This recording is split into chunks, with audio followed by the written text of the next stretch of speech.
Hey, what's up, everyone? My name is Lionel. I'm your host for LT Productions, and you are watching I Watch You Watch. We are covering Chasing Dallas.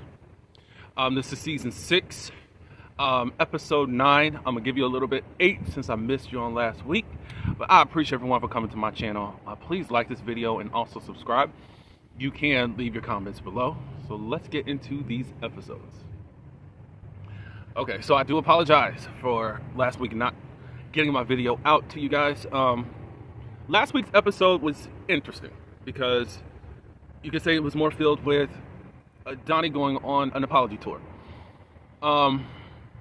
He started off with Rio, and what I don't like, he kind of wanted to use this as an excuse, as far as that he had some drinks that night, At this point, at least, he sort of kind of wanted to lean into blaming something else, but I think that he did take more full accountability than ever before as to the stuff that he let come out of his mouth. And I think that the people around him have been on him. Rio explained, how he felt. He didn't want Donnie to be talking about it around him. Especially that night, Donnie was still doubling down and trying to give justification as to why he said what he said. And there's no reason for that. Then, also, in regards to him punching Donnie, you got what you deserved. You called, Rio answered, sorry. You saw him taking off his jewelry and stuff. Maybe you thought he was performative. And I think because you don't fight, I guess you thought that nobody else was going to fight you. Do I think that possibly Rio can get out of control? Possibly. He got you really good, He bopped you, he could have kept on really tagging you, but he didn't. He gave you that. I know you guys were wrestling for a little bit. Cool. So he apologized. Later on, he goes to Zesty and apologizes. Zesty sat there calm and with a straight face. That's something I would do. One, I'm not going to give you any emotion. And also let's see what you have learned. Let's see if you're going to really apologize, because we know that you haven't as of yet. Or you have apologized and then took it back, and you're doing all this crazy stuff in the confessions. There we got more insight as to who Donnie is and the insecurities he deals with. It had nothing to do with race. Now, he was picked on things when he was in Oklahoma as a child. He was bullied and all that good stuff. And I don't know if you really got these ops, Donnie. I really don't. I'm not saying I dislike you or hate you or anything like that, but I'm going to call it for what I see it to be. I think there is some deep-rooted insecurities. You said that you have started therapy, and hopefully that's going well for you. Still, you trying to harp on the whole big forehead thing? Whatever. And Zesty said you talked about my little forehead beforehand. He was giving you a read for a read. So it's like, what? The forehead thing is BS. The only thing I know of, I don't know what goes on in Oklahoma. Big lips and a big nose, those are the features that black people are really discriminated against. So people make fun of that and take digs on that. So I don't buy all that. Now people are like, oh, I'm so proud of Donnie. I was seeing in the video chat, no. It was old. An apology was old. It wasn't big of him. It wasn't. He knew he couldn't keep going on like this and decide and be able to be a part of this group.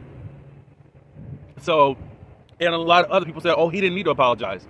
But I believe that I am assuming, those are just black people. And I believe that if this was an opposite situation, you guys would be going the F off. And I don't get that. I saw some microaggressions against Rio Jet and Zesty that are so crazy.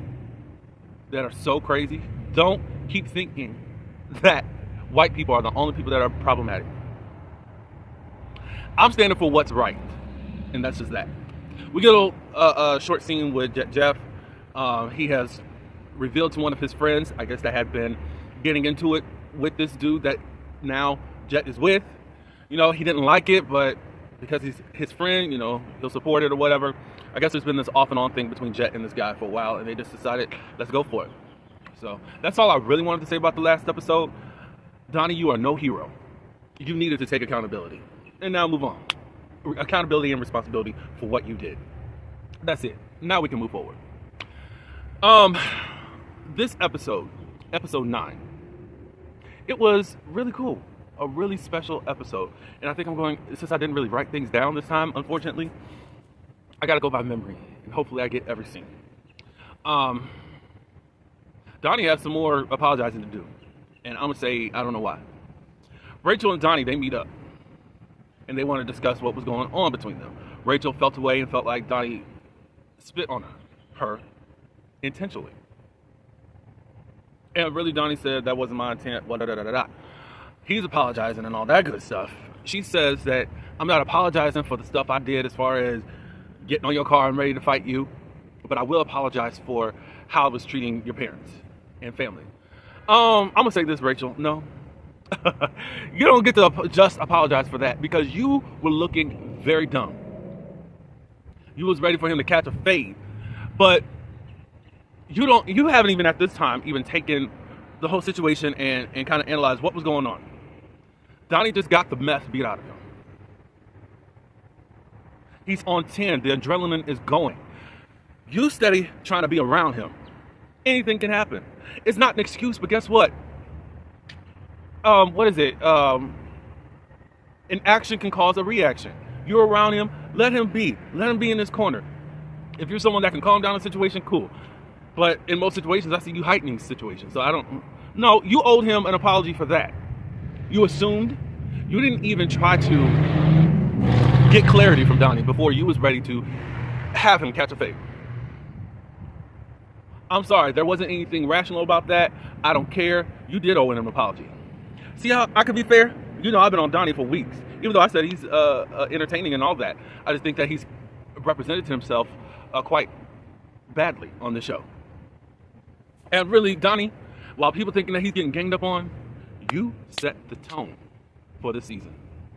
You set the tone to let the people know what time you were on. You met some people that were your match, and greater than your match, really. You know?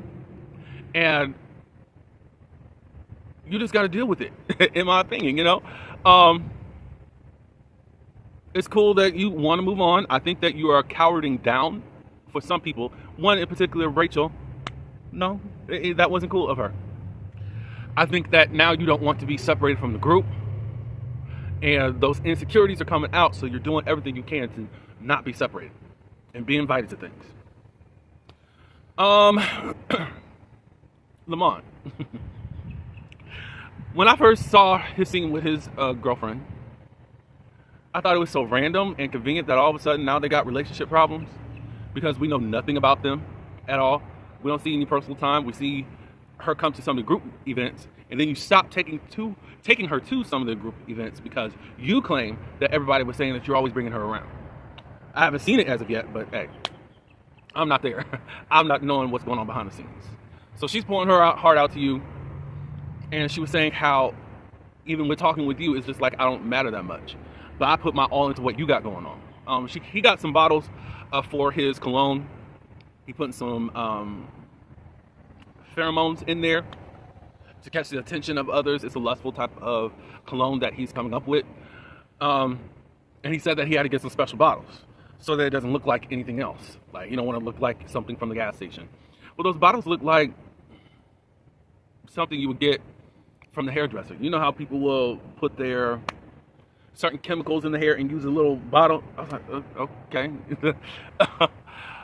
But everything's in development around here, and not much manifestation as of yet from what I've seen. Yeah, but I thought it was random. Then I just thought back, okay, it just looks like Lamont is on his stuff, which is selfish. And it's cool that you're so booked and busy and all that, but you want this relationship. So make it work. That's all I got to say. Donnie sees Chloe at a sex shop. He didn't know. Well, how the scene was set up in such a interesting way. He did not know that Chloe was going to be there, and then what he was walking up on. And if you just really cut through everything, it seemed like Chloe was trying to make a transaction. And you know what I mean, in prostitution. So they go into the sex shop. He wants to get lube and poppers. Chloe shows him around and says what goes on in here, you know. And there's a lot of sex that goes up in there. A lot of people come up in there. Da da da da da. He was hearing. Well, Chloe said that she is inviting Donnie to Rio's thing that he's having. Yeah, because he said that he heard that they weren't still inviting him on stuff, and I thought that we squashed it. That is odd at this point. I don't know if they want to still deal with you, Donnie. I don't know. But you're still in this group, so y'all gonna have to come together at some point. So Rio, and maybe Zesty, y'all gonna have to just deal with it, you know, at this point. Mother and Ted Lee, they meet up. He shows a sample of his makeup remover wipes that he has. What is going to be the signature about yours, Ted Lee? Because I don't see what it is for. How are you going to stand out and pop out and all that? That's all I got to say about that. Mother brings up Jeff being the puppet master to Zesty and Rio. Of course, he gonna always bring Jet up in some situations. Ted Lee says somewhat he believes that, but also thinks that they're acting on their own too. Who knows? What I was gonna say. Mother does let us know that there's some things that are going on with her. He just lost a friend, one of his good friends, to cancer, and it's just been a lot. And we've seen him cry. I don't think that Mother likes to expose that part of herself. I'm proud of him doing that. You know, that's cool to see that. You know, she ends up leaving over Ted Lee, little fa la la stuff afterwards. The next scene I think was very touching. There was a meeting amongst the trans girls or trans women within the group and others. I think Chloe recognized almost everybody in the group, but whatever. She gave a little shade, or she was like, they're here. But anyways, most of the trans women, they did give their stories and what it's like to actually transition over from being male to female and all that good stuff. I was moved because I don't really know anything about the trans women or trans men, just very little. So I was really appreciative that that was a part of the episode, and they should have more talks like that because it's so not discussed, even in the community, because the community ain't a community. Because if you're not masked, then you're not something that people are really wanting to be into. But a lot of straight men are into the ones that you're trying to get. So the joke's on y'all are the masked that just are not into the films and all that good stuff. So it was interesting to hear. We heard Chloe talk about she's mixed, and when she came out, it's just gay. Her black side of the family disowned her and then tried to throw, well, she says this later with Jayla because she has a different, more side conversation. But anyways, the black side, I guess the grandmama or whatever, was trying to throw holy water out of her. Basically, in another way, trying to beat the gay out of her. You know? And so much is rooted from church. I'm not talking about God. Church. They think that anything goes. And in the black family, y'all are notorious for throwing away your queer family members. Notorious. They will accept you being a murderer, a drug dealer, and give me some of that money. And they will deal with a predator in a family before they will deal with somebody that's queer. And I can hear the pride coming out of the black community, whomever watches this video. Because y'all gonna say, don't be saying that, and it's just not us. What about the white folks? I'm talking about my people right now. That's what I'm doing. There is this pride and arrogance over the black community, the black race, I'll say, second to none. And you can't tell them nothing, but just blame the white man for everything that's going on. Yeah, so I really like that. I really did like that. Before we get on to one other scene that I want to talk about, because I thought, what is going on? Chloe and Jayla, they meet. Jayla puts makeup on Chloe and really does a good job. So go ahead, Jayla. Chloe gets into more of what she has going on. Because this was, when she told the rest of her story, it kind of put everything into perspective as to why it seemed like Chloe hadn't moved on from the streets. Because before she was like, look, this fast life and all that, you know, it's quick money. And that's what I enjoy, and that's what I'm trying to put it down. And I was like, you know, not discouraging her, but it just seemed like it's just not the life for her. But she's gonna do what you have to do in order to survive. But now we find out that there are warrants out for her arrest. She had been. Let's just back it up. So she was working, and before she even transitioned, she would come into work with hair and all that stuff, and ended up getting fired because she was a distraction. That is discrimination. Discrimination and crazy. Now, I don't know the whole scene and all that. Maybe they could have said, at least at work, can you tone it down or something, da da da da da. Cool. Or if you have not completely transitioned, maybe not do that. I don't know. Possibly you can follow along with that, but it's just total disrespect. Anyways, she talked more about her black side of the family disowning her and all that. And at this point, it's F them, and I don't blame them. I don't blame her. So, of course, she did some things before, had been on probation. She had 1 month left to be on probation, and then all of a sudden they added more onto her probation. Like, you're not getting out of this as of yet. You got 3 more years and all that good stuff. So at this point, Chloe said, forget this. And so now she got warrants because she doesn't really comply to whatever the probation is telling her to do at this point. Jayla was trying to say, so what do you want to do? And Chloe's like, look, I'm a jack of all trades, but a ruler of none. I can do a lot of stuff, but I don't really know what I need to be doing, like what I really want to do. But Chloe has a big heart, so she's saying, I just really love helping people. I love being a mother, even on the ballroom scene. And Jayla said, that's good and all, but you're going to have to help yourself before you try to help someone else. And that is true. And whatever it takes, at this point, quit running. Face whatever type of legality stuff that you got to go through, even if you got to go to jail and sit for a while. During that time, you can develop a closer relationship with God and see what is your purpose and where you want to go to. So it was a very uplifting scene from Jayla. You were pouring back into her. You talked about losing everything yourself, Jayla, after you got stage 4 cancer. I need a little bit more than that, but hey, it is what it is. So, Chloe, you're the MVP because you let it all hang out while others are holding back. And possibly in a future review, I'm going to say what I want to say about most of the cast.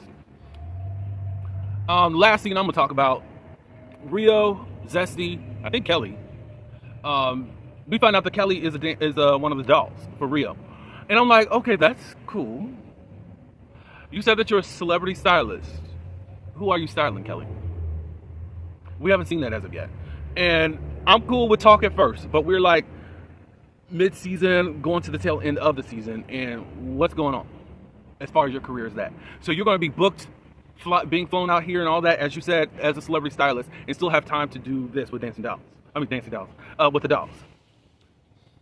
The math ain't adding right there. So I just need more explanation from you on how you're handling all this. So Jet comes. They're looking at venues for the event that Rio is hosting. I think Rio and Zesty is hosting. I think Rio was giving the laydown on what he wanted and all that. He's getting some artists and all that. And I think Jeff suggested himself. He said, well, no, I'm representing East Texas, so I'm going to get those people.